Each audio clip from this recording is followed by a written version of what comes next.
Les informations, bref, bonsoir. La SBC a confirmé que tous les candidats à l'élection présidentielle officiellement reconnus par la commission électorale seront invités à participer au débat télévisé.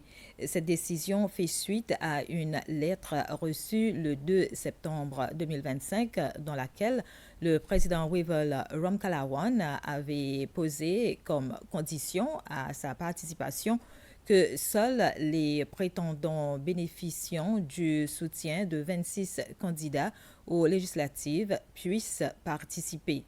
Dans sa réponse, la SBC a rappelé que sa position a toujours été claire. Les débats doivent rester ouverts à tous les candidats validés par la commission électorale.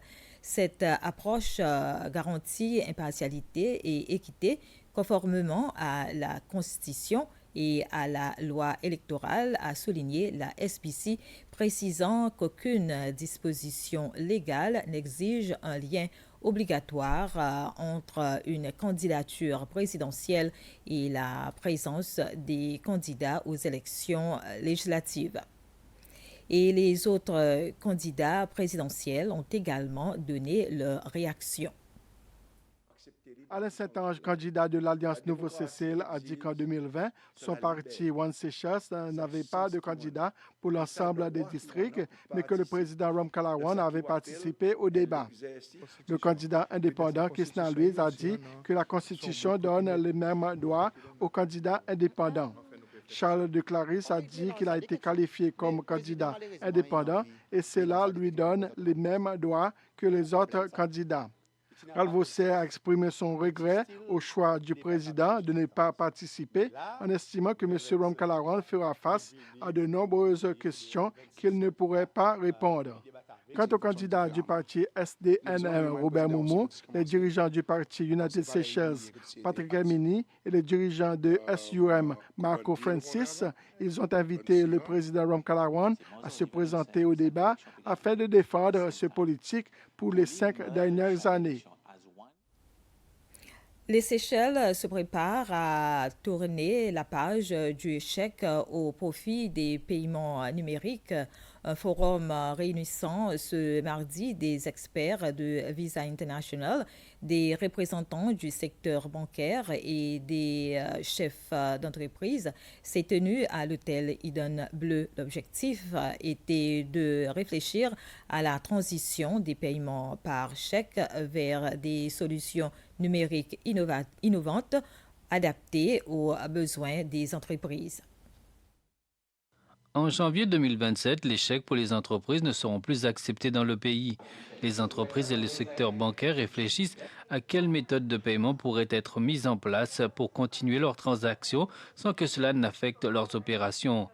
La rencontre de ce matin a permis d'explorer divers outils de paiement électronique déjà en place au niveau mondial et qui pourraient bientôt être adoptés aux Seychelles.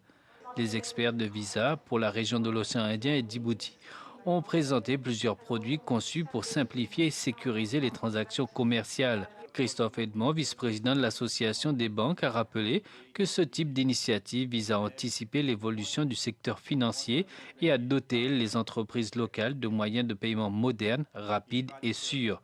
Selon les organisateurs, le forum constitue une étape clé dans l'accompagnement du secteur privé seychellois vers une économie toujours plus digitalisée. La nouvelle représentante du Fonds monétaire international, Mme Farahi Wenhamo, a présenté ses lettres de créance au ministre des Affaires étrangères, Sylvestre Radegonde. Ce dernier a émis la gratitude du gouvernement séchellois envers le FMI pour son solution de longue date, relation de longue date, en particulier durant la période difficile de la pandémie de COVID-19. Madame Owen Hamo a, pour sa part, présenté un aperçu des programmes du FMI en cours aux Seychelles, notamment la facilité élargie de crédit et la facilité pour la résilience et la durabilité. tout en exposant les priorités de son mandat. Les discussions ont également porté sur la croissance du secteur du tourisme. Et une vingtaine de personnes âgées du district de Montfleury a pris part à un séminaire d'une demi-journée consacrée à la planification et à la vie à la retraite. L'activité s'est tenue récemment au Conseil national pour l'enfance de Bello sous la conduite de Naomi Vidot. Le séminaire visant à leur offrir des outils pratiques pour mieux anticiper les défis liés au passage à la retraite et favoriser une mode de vie équilibrée. Cette initiative a été organisée par l'administration du district de Montfleury en partenariat avec le département de la famille. Ainsi s'achève ce flash. Merci de votre attention.